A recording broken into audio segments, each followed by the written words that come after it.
যুক্তরাষ্ট্র ও ইসরায়েল দীর্ঘ অর্ধশতক ধরে মধ্যপ্রাচ্যে এক কৌশল অনুসরণ করছে। যেসব দেশকে নিজেদের প্রভাব বলয়ে আনা সম্ভব নয়, তাদের ছোট ছোট অংশে বিভক্ত করে দুর্বল করে ফেলা। ইরাক, লিবিয়া, সুদান, সিরিয়া এগুলো সেই ধারাবাহিকতারই অংশ। এখন বাকি ইরান, যা ধীরে ধীরে কৌশলের আওতায় আনা হচ্ছে।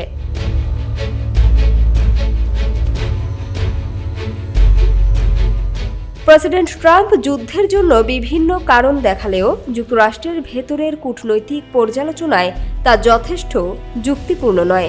ইরানের পারমাণবিক কর্মসূচি, ব্যালিস্টিক মিসাইল বা দীর্ঘমেয়াদী হুমকি সবই আলোচনায় এসেছে, কিন্তু মার্কো রুবিওর মুখ ফসকে স্বীকার করা তথ্যই সত্যিটা ফাঁস করেছে।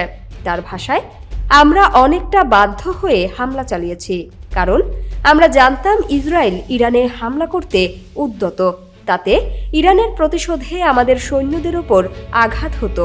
মূলত আগাম সতর্কতার নামে এই হামলা।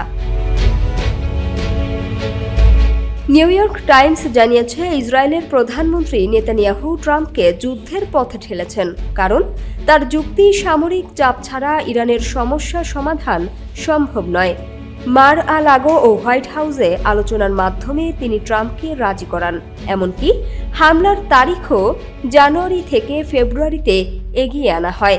বিশ্লেষকরা বলছেন, মধ্যপ্রাচ্যে মার্কিন নীতি প্রায়ই ইসরায়েলের স্বার্থকে অগ্রাধিকার দেয় এবং ইরানকে ইসরায়েলের প্রধান প্রতিদ্বন্দ্বী হিসেবে লক্ষ্য করা হয়। ইতোমধ্যেই সৌদি আরব ও উপসাগরের অনেক দেশ ইসরায়েলের সঙ্গে মিতালি গেঁথেছে। ইরান 9.5 কোটি মানুষের শক্তিশালী দেশ। শুধুমাত্র আকাশ থেকে হামলা দিয়ে নিয়ন্ত্রণ সম্ভব নয়। ট্রাম্প রেজিম চেঞ্জ চান, কিন্তু পদাতিক সৈন্য ও ভেতরের সহযোগিতা ছাড়া তা সহজ নয়। বিকল্প কৌশল হলো রাজনৈতিক ও জাতিগত বিভাজন কাজে লাগানো। ফার্সি সংখ্যাগরিষ্ঠ হলেও কুর্দি, আজরি ও বালুচদের মধ্যে দীর্ঘদিনের টানাপোড়েন রয়েছে।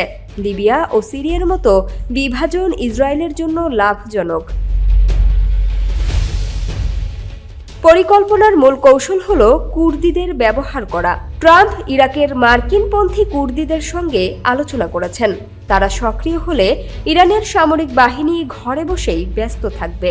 তবে ভারী অস্ত্র এখনও সরবরাহ করা হয়নি, তাই বাস্তবায়ন সহজ নয়। উল্লেখ্য, ইরানকে আকাশ থেকে আঘাত দিয়ে জেতা সম্ভব নয়। তাই কৌশল হলো ভাগ করো, দুর্বল করো।